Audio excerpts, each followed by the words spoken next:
industry, that's hard to say, that even Warren Buffett, he thinks the future of media is local. So I think that's very true, yeah. It's very true. Because that's, if I can have a Kitchissippi Times, Ottawa at Home, or Ottawa Business Journal instead of a Globe and Mail or National Post, I'm going to go to one of those right away. Yeah, and the reality is, there's a room in the spectrum for everybody, obviously, but the national and international news, there's so many different sources for that now.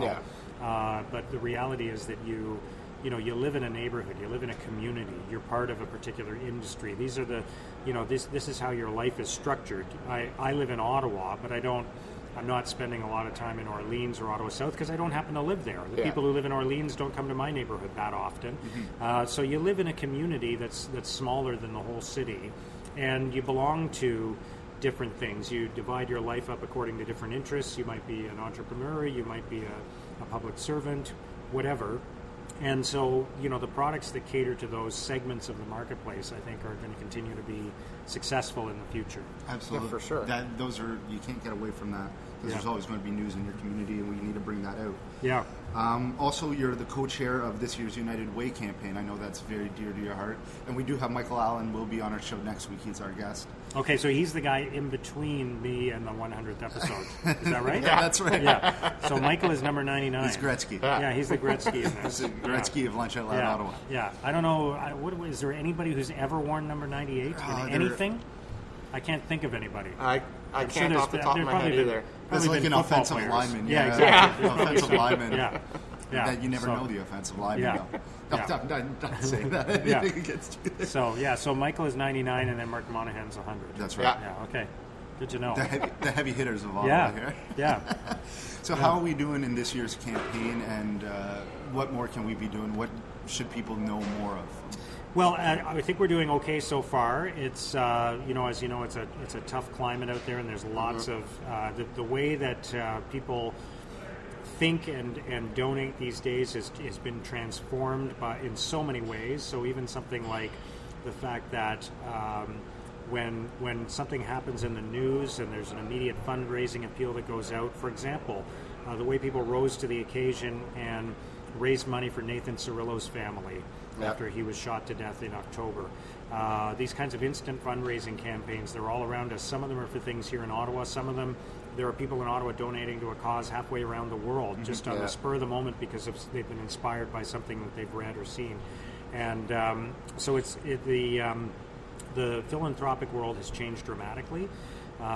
So it's very competitive, but I think United Way has been doing really well, and we continue to be focused on some very key priority areas around making sure that kids are growing up great, that we're able to turn lives around and reach people who are in crisis, people with addiction issues or mental health issues that are really at a point of crisis in their lives, and making sure that everybody belongs to the community and that there aren't barriers for people with disabilities or new Canadians who are trying to have the same experience and the same opportunity in our community as everybody else. So we're focused in those three areas, and we're doing things that can really be measured in terms of impact. That's another thing that's changed about philanthropy in the last few years, is that people really want to see the results. Absolutely. Yeah. And United Way see where their dollar's going. Yeah, exactly. And it's not just about good people doing good things anymore. People really want to see, okay, what did you actually do? How did you spend the money? How efficiently was it invested? Yeah. People don't want to see the heads of these companies making $400,000 driving Beamers. But they also Mercedes. don't. That's true. But it's even more specific than that, because it's you know what? If there are two different solutions to this problem, I want to know which is the one that's going to be more effective and get more bang for my buck. And that's the one I'm going to invest in, right? It's Absolutely. all about value for money. So it isn't even about waste. It's about making sure that you find the best and most effective and most efficient solution to whatever the community problem is that you're trying to solve. Well, you brought up a good point that times are definitely changing in terms of philanthropy. But what are your thoughts on things like the ALS Ice Bucket Challenge? Do you think that I've heard some people say that they think, it was not a bad idea, but it's pulling away from somebody that would have donated potentially to something else. Now they're using that donation money that they've allotted in their budget and they're giving it to ALS. What are your thoughts on something like that? Well, I say good for ALS. That's the way the marketplace works. Is whoever makes They the needed most money. and whoever makes the most compelling case is going to get the most attention and the most donations. So it's very hard to predict what's going to go viral. Yeah. I don't think anybody thought at the beginning of that campaign that it was going to spread all over the world and raise that much money for ALS internationally and right here in Canada. But they had that turned into a winner for them. So if you've got a great cause and you want it to go viral, then make your case and come up with a great concept, and the same thing will happen to you. Do you see other charities potentially starting to try to go that route? Well, I definitely see what I was talking about before, which is that sort of targeted appeal. It's very it's getting increasingly difficult to just be hard at work year round on some important cause and get people to get excited about that, as opposed to saying, you know what, yesterday this happened, and we're trying to raise money to do this to solve that immediate problem, so please donate. These sort of Kickstarter campaigns are captivating people, and they're capturing their attention, and so I'm seeing a lot more of that. Oh, that's good. And a lot of use of the social media, like exactly. Yeah. Even the fire, they just released the take a selfie with your checking your fire detector, fire smoke detector, smoke detector. Yeah. So there's all kinds of and hey, it's good if you're using those. You might as well do it for good causes. Yeah. Show that you're doing the right thing.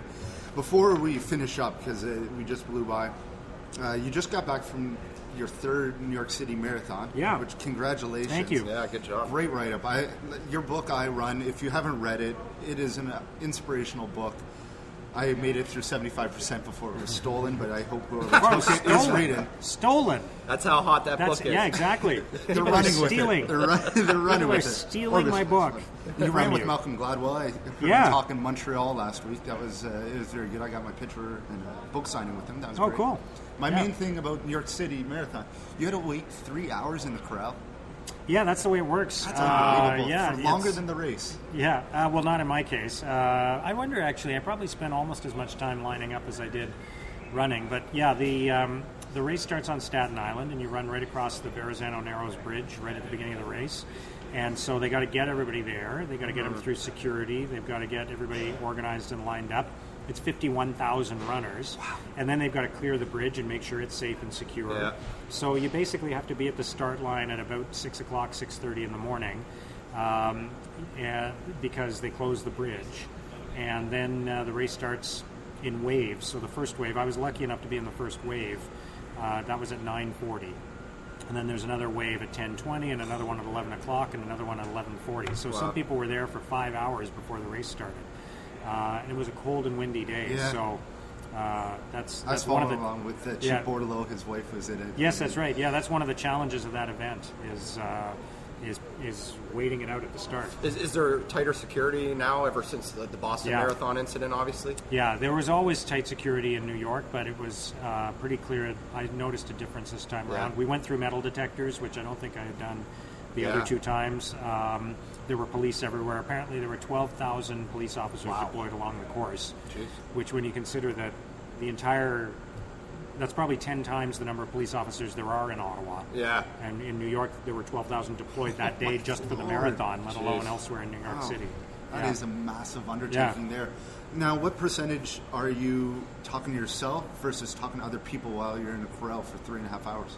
I chatted with a few other people. I met some great people. My to avoid the wind, I basically stood at the end of a row of porta potties with my back to the last porta potty, just to shelter from the wind because Before running 42 kilometers. Yeah, because it was so cold. Yeah. There was just a really strong wind, and I had these throwaway clothes.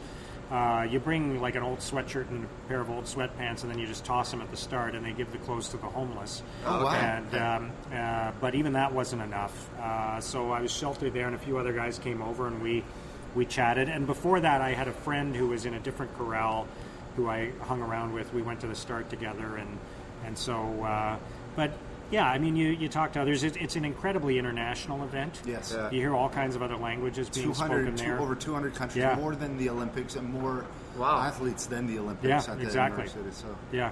That's So it's unbelievable. it's you hear Italian and German and French and Portuguese and it's an incredibly international event. And are you loving the way the Ottawa Marathon's going? We're already over 90% sold out of the half marathon. Already, wow. And we're just approaching winter. I think that's unbelievable. It's incredible how this event has grown, and we're hoping. I'm on the board of Ottawa Race Weekend, and we're hoping that by 2017, for the sesquicentennial year, that we'll have 10,000 participants in the marathon. Last year was about 7,000. Mm-hmm. There were a total of about 50,000 runners in all the different events, but the marathon was about 7,000 of that.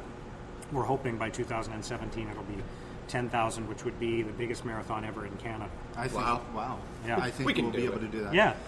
Who's we, Andrew? Are you going to be in that Nick one? will be running that. Yeah, I sure. will not Okay. be running. No, I'll do 10K again. That's all. That's Yeah. right. Yeah, I don't think I could do a full one either, but I'm sure you could. You just have to could. train for it. Yes. Yeah. Yes. Yeah. All right. So just quickly, I just saw that we announced that Windmill and Algonquin College are forming a partnership to let students contribute ideas to the Domtar lands. I think that's that's gonna be unbelievable. That's great. I think that's unbelievable. It's a great partnership. Yeah. It's very jealous that I am not a student these days as opposed to when I was. Yeah, think how Aren't different. we all jealous that Yeah, we're not think how students different anymore? school is today compared to 20 years ago. Really, it's incredible. unbelievable. Yeah. The With kind of hands-on experience you get now, and the technology that you're using now the compared to 20 fine years line ago. between college and university, where when Yep. when we were in high school, like I was always told, you can only go to university. You can only go to university. And that's just absolutely And the not workplace case. experience you get while you're in school now is so much different. oh yeah, for sure. It's all Yeah. about networking. You got to network. Yeah. All right. So very quickly, you're still hosting this weekly CPAC show. Yep. 5 days a week. You're on the news, 580, Yep. 6 a.m. to 10 a.m. You host the regular Rogers TV show. Yep. Regularly right for the Ottawa Citizen, so people can read, see you everywhere. You're almost at You'll every be sick event of in me. the city. You'll be sick of me very soon. Never. Yeah. Never. Events this weekend, very quickly. Do you have any special ones that you want to mention beyond the Pales? There's 5-year there's anniversary? there's a whole bunch of Santa Claus parades this weekend. I Yeah. think there's Oh, 12 that's of great. them. How many are you going to yeah. be Santa in? No. I went to the Help Santa Toy Parade a couple of weeks ago Yes. with my son. We were part of the United Way contingent walking that parade. That was a great event. It was a really cold day, but there were just thousands of people along the route giving toys and money to needy families. So that was pretty cool. So that's still Yeah. alive and well. That's Yeah, good yeah, to- that was a good to couple hear weeks those ago, are going on. but there's a bunch more this weekend, and yeah, 12 of them. That sounds like a lot. So look for them. Other events. Santa's going to be busy. I guess so. Yeah. Time Code this week is they found a new location at Makerspace North. So that's another great new hub for entrepreneurs. Makerspace North at the city center, which is doing great things there. Ugly sweater parties everywhere. So Yeah. Oh, is that that's right? That's Okay. everywhere. Yeah. I know there's a pop-up art shop at Q West with Andrew King, Allison Fowler, and Aaron O'Neill. So that's Yep. going to be excellent. Those are all pieces. great people. Many of them from my neighborhood. Yes, Yeah. absolutely. Andrew lives right beside the Q West, so it's perfect Yeah. for him. The Gaba Hay Holiday Sale, so a lot of local arts and crafts. Beyond the Pale Birthday Bash, it's sold out, but it's at 8 p.m. on Saturday. That's going to be a lot of fun. Proceeds for the Parkdale Food Center, which I'll be going to volunteer in about 10 minutes. The Ottawa Tea Festival is going on this weekend as well. Tea so festival, If you nice. love tea, Yeah, I get need there. some tea to get rid of this cold. Yeah, exactly. Yeah. What do you got, Miller? There's another art show, When Art Attacks. That's tonight, 7 till That sounds midnight at Wicked Wanda's on Bank Street. That sounds scary. Yeah, a lot of collaborations going on there. So, All right. besides that, I don't know what. I'm just Wonderful. going to try to kill this cold off. And you won't, because you never do. Anyways, thank you so much, Mark. It was Oh, it's my pleasure. It's a absolute lot of fun. pleasure. Yeah.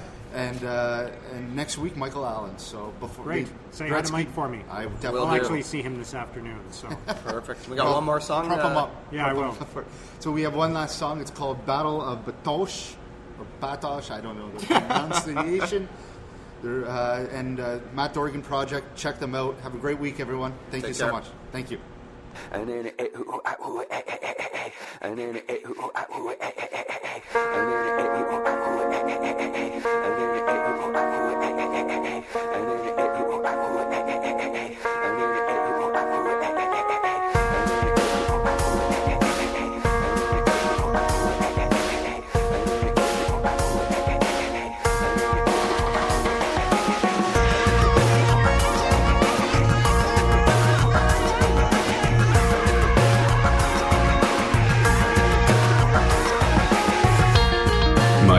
sleep.